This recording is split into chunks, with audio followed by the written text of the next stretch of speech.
For over a year, I've been educating this board about the Constitution, which you all took an oath to uphold. The Constitution was written to restrain the government, not the people. It's the supreme law of the land. Therefore, this board, being a government body, cannot make rules violating it. Rules repugnant to the Constitution are not enforceable. This was decided back in 1803 by Marbury versus Madison. However, this board is gaslighting people to believe we have limited First Amendment rights at these meetings. Board members, there's no such thing as limited First Amendment rights. The only exceptions to the First Amendment are threats, incitement to violence, false advertising, and illegal expression, like pornography. You cannot restrict the content of our speech, how it's said, who it's directed towards, or threaten us with expulsion from public meetings using police force if we don't abide. Your rules are repugnant to our Constitution and the epitome of fascism, and therefore meaningless here. The police also took an oath to uphold the Constitution. You cannot turn the police here into brown shirts to do your bidding.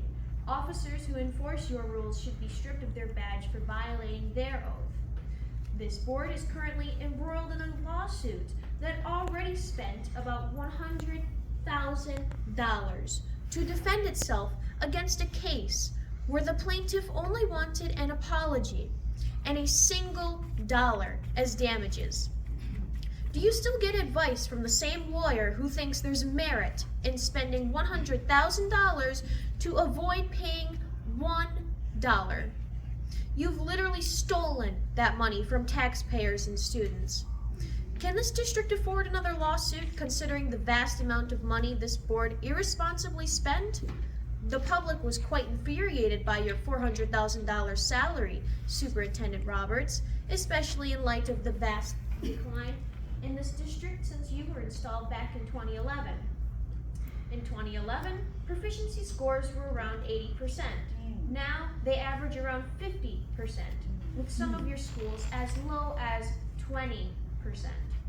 At the last meeting, one staff member giving a data presentation claimed 71% of kids were at grade level by the end of the school year.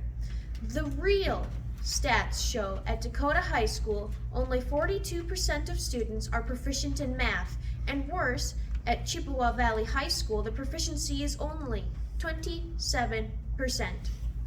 Reading scores aren't much better.